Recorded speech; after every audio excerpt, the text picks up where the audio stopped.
This is a short replay of the 2007 Star Mazda race action. All right, for our next event, we're moving on to the Star Mazda series, a spec racing series, a fiercely competitive championship, to say the very least. Unfortunately, several drivers right at the start will end up colliding. There will be many victims in this pile-up. In fact, there are several separate incidents, as you'll notice, both at the front, in the middle, and at the back of the pack. So car number 14, Jonathan Gordon, who was involved, finds the front of his single-seater quite badly damaged, but it's impossible for him to continue the race. He's not the only one actually to be forced out, as there will of course be a general neutralization following this early race incident. Phil Seville, car number 22, sees his single-seater very heavily damaged, just like the driver from San Bruno, Devin Cunningham, a Quebecer who of course had won the Discovery Channel Award in a competition that earned him a spot for the season in the Star Mazda series. And as we go to the replay, we'll see exactly what happened. And among, of course, the drivers involved, Marco Di Leo, who had consistently started, another Canadian driver from Toronto, on the very front row, with the sole exception of one particular race where he began in second position. And he, unfortunately, also fell victim to that initial collision right at the start. Throughout the history of the Grand Prix of Trois Rivières, the first turn at the start has always been, I think, the site of quite spectacular accidents. Charles Hunty was also forced to retire from the race after this incident. Some drivers are attempting to bring their vehicles back to the pit lane, even though you can clearly see the cars, the single-seaters, are quite badly damaged. The wheel is ripped off, there's no nose, no bodywork. These are, after all, carbon fiber cars. It's high technology, this Star Mazda series, which brings together various drivers or categories. We'll have a chance to tell you more about it as the race is already starting. The Star Mazda series, in fact, tours around the United States a bit. This is its only appearance in Canada. We're heading over to Mosport later in the season, let's not forget that. And there's a Quebec driver out on the track. This is his very first race. The orange car, the Jiglou vehicle, is currently in 6th position. Hoffman, a skilled driver who had initially qualified in 8th place, now finds himself up to 6th after all the numerous collisions we've seen at the very start of this race. Hoffman. Exactly. A driver who also comes from karting, and he officially announced that he would participate in the rest of the... For the 2008 season, I mean to say, with the support of Jiglou, which is a local company, by the way. And this series, make no mistake, it's a series that leads directly to higher categories. It's a sort of a feeder series that is closely watched by those seeking drivers who can distinguish themselves behind the wheel of a single-seater. And I take my hat off to Mazda in North America, primarily in the United States. Perhaps it would be a good idea if we did the same on the Canadian side, north of the border. In fact, north of the border, there's a tremendous involvement from Mazda, as they are the engine suppliers for the Formula Atlantic series, and they also have the MX-5 series, of which we will show you some images a little later. In addition, of course, to a replication, we've seen this in the various sedan series, whether it's the World Speed Challenge, which we're actually conducting with Mazda, just as we previously observed the events of the Cody Challenge series. So, 51 Hadu, one of the black car, is in first place, being chased by Mandarino, who was a participant in this driver search, a kind of star academy for Star Mazda, where the best driver would manage to get a full season with AIM Motorsport, which back then ran several Quebec drivers here in Formula 4.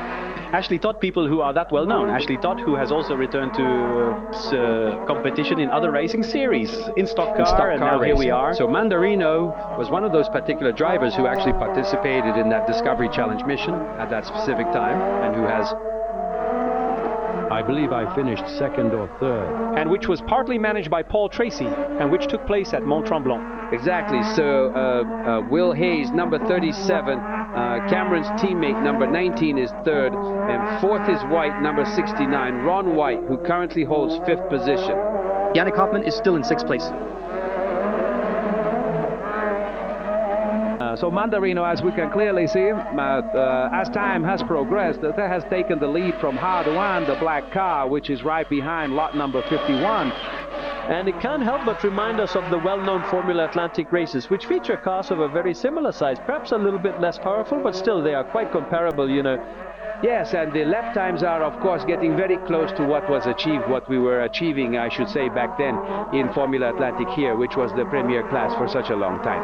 And rumors suggest that perhaps they are considering bringing back the Formula Atlantic series to the Grand Prix de Trois Rivières. I told you, when we had Formula Atlantic, it was also good for the series to come to Trois Rivières. Well, we're just passing a latecomer here. That was a very close call. So I believe that's it. It's number 52, Dave Mundy, who's 51. Overtake him with that slightly crabbing effect. It reminds me of those heavy-footed braking maneuvers. Oops, we hit the safety barrier at turn 1. And that's Williams, I think. Yes, that's 93, that's Williams. You have to well understand that this series currently includes more Americans than Canadians, but now Canadians are starting to get interested and involved. The Torontonians are quite numerous nonetheless. On the restart, we see what happened. It's an incident with Davidson, who was back on track. He was the one involved in a crash earlier in the event. So the presence of this car could potentially lead to a yellow flag. Dileo. Mandarino, I said it right, ahead of Hardaween in first and second position. The safety car has been deployed. These two teammates, the ones we're looking at right now, are certainly ones you want to keep a close watch on. We're specifically referring to Hayes and Cameron, who are highly skilled drivers, consistently leading the front of the pack in this very well-known series. There's the regular championship, and there's also a category for those who are over 35, and then a category for those over 45, which we call the Masters. So you all race at the same time on the track, but at the end of the season, the ceremonies crown only 3 champions. And then we heard Mandarino. Mandarino is in the tire wall. He got squeezed out, I believe, by Hardaween. The battle was for the leading position.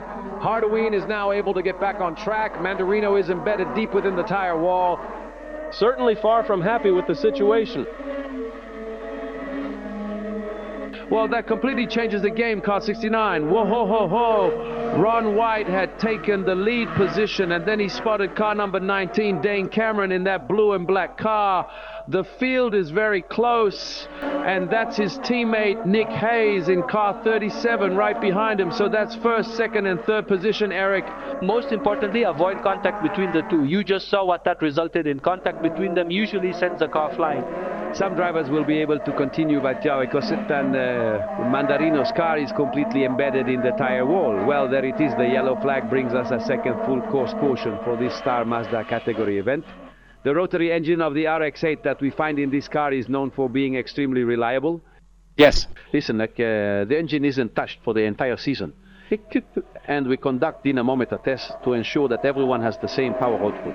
Everyone drives the same chassis, and everyone, again, at the risk of repeating myself, uses the same type of tires for the restart. Mazda is the only company with such an engine. Oh, Hoffman is in 4th position. Look at the orange and light blue car. Gilles Loup, the Quebec driver. Eric is doing very well, but watch out. He's under a lot of pressure right behind him. They're pushing hard. I think that's Johnny Baker right behind him. Yes, that's car number 28.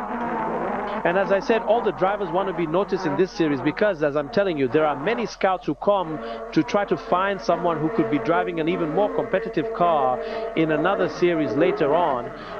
While Hoffman was trying to regain what he had momentarily lost to car number 28, Johnny Baker, another driver, is taking advantage to pass on the outside. That's car number 51, Alex Hardaween, who I remind you had started from pole position and had been involved in a collision with Mandarino, who now wants to move back up through the field. We are at the turn called the Ryan.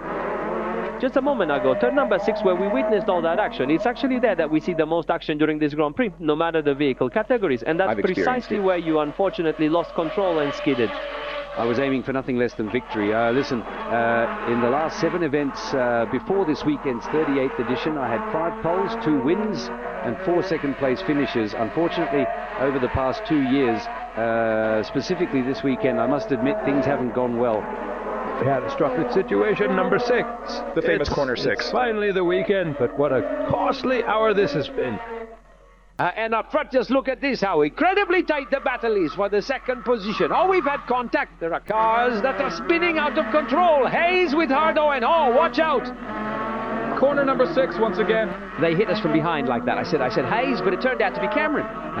Hayes was the one who hit Hardouin from behind, and I believe the rear suspension is broken, what's called the toe link.